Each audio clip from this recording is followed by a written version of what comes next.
مولانا معاویہ صاحب حفظہ شہر سے مختلف گوشوں سے آئے ہوئے برادران اسلام اور اس محلے کے جانشین اور ہمارے آنے والے مہمانوں کا خیر مقدم کرنے والے کئی حساس بھائی،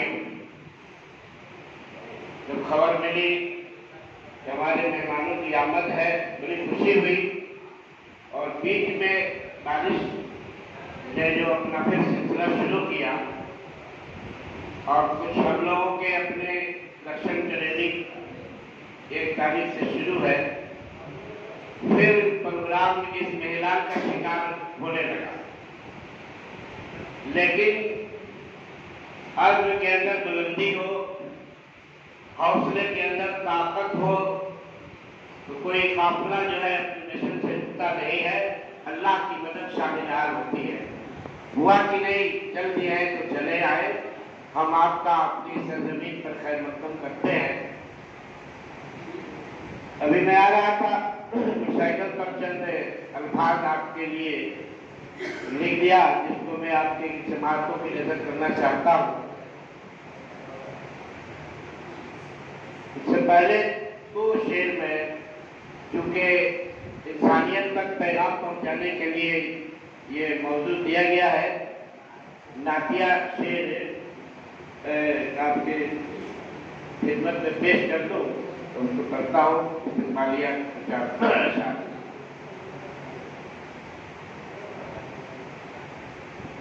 تو غم زدہ بہت انسان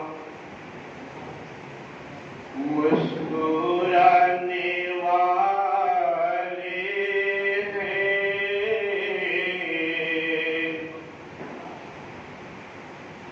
غم زدہ بہت انسان مسکرانے والے ہیں، منتظر نگاہیں ہیں، آپ آنے والے ہیں، منتظر نگاہیں ہیں، آپ آنے والے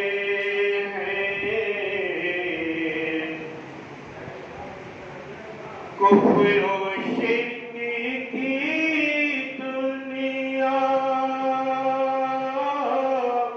ختم ہونے والی ہے،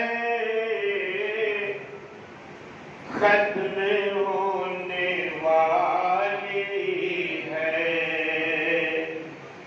اب حرم کے بت سارے دم دبانے والے ہیں، اب حرم کے بت سارے ظلم و جور کی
शाहे कैसरो किसरा सर झुकाने वाले हैं। महकते फूल बहुताज गुलस्तान में है। हमारे सीधा लोग यहाँ विराजमान है, बाहर से आने वाले और अपने शहर से आने वाले सबकी नजर है। महकते फूल बहुताज गुलस्तान में है, चमकते तारे बहुताज आसमान में है। ये कास्मी, ये फलाही, ये फैज़ी इस्लाही। हमारे मेहमानों के आगे लिखा हुआ है, ये कास्मी, ये फलाही, ये फैज़ी इस्लाही, जहे नसीब सभी अपने मेहमान में है। जहे नसीब सभी अपने मेहमान में है जिनकी रिज़्क़ का मकसद ही दावत व इरशाद। कितनी कीमती बातें अभी हम लोगों ने रोज पढ़ते हैं कुरान मजीद। ये दूरदर्श निगाहों ने जो बात बताई है जिनकी रिज़्क़ का मकसद ही दावत व इरशाद, ये वारिसीन क़यादत की दास्तान में है। पूरे हिंदुस्तान सुन रहे हैं, ये वारिसीन क़यादत की दास्तान में है। दुआए खैर करो इनके वास्ते लोगों, दुआए खैर करो इनके वास्ते लोगों, ये खुश नसीब नबूवत के वारसान में है। ये खुश नसीब नबूवत के वारसान में है। जज़ाए खैर दे इनको जज़ाए मग़फ़ूरा, जज़ाए खैर दे इनको जज़ाए मग़फ़ूरा। बहुत जगह पे तज़किरे में ये कुरान में, बहुत जगह पे तज़किरों में ये कुरान में है। और कुछ इनके साथ भी मसाइल आते हैं। कहीं पे खाएंगे ज्यादा, हालात आते हैं, कहीं पे खाएंगे ज्यादा, रहेंगे भूखे भी। ये आज़माइश, इब्तिला, ये इम्तिहान में है। ये आज़माइश, ये इब्तिला, ये इम्तिहान में है। आप सोचेंगे कि ये शेर क्यों लिख दिया आसिफ साहब ने, तो हो सकता है कि हमने जो एक अभी सिलसिला कायम किया, शाम में मिशनरी लोगों को तैयार कर दिया, कल मैं अपने गांव रखा हूँ, उसके बाद फिर रास्ते मिलते जाएंगे, तो कहीं ज़ियाफत में कोताही हो जाए, कहीं किसी तरह की गुस्ताखी हो जाए, तो पहले ही मैंने माजरत पेश कर दी है। अल्लाह ताला आपकी हाजिरी को कबूल फरमाए। और जो है हम लोगों को जो रोशनी मिल रही है, अल्लाह ताला हम लोगों को भी इनकी और जज्बे से सरशार बना दे। अल्लाह ताला इसकी हमें दुआ करनी चाहिए। आमीन। अस्सलाम वालेकुम।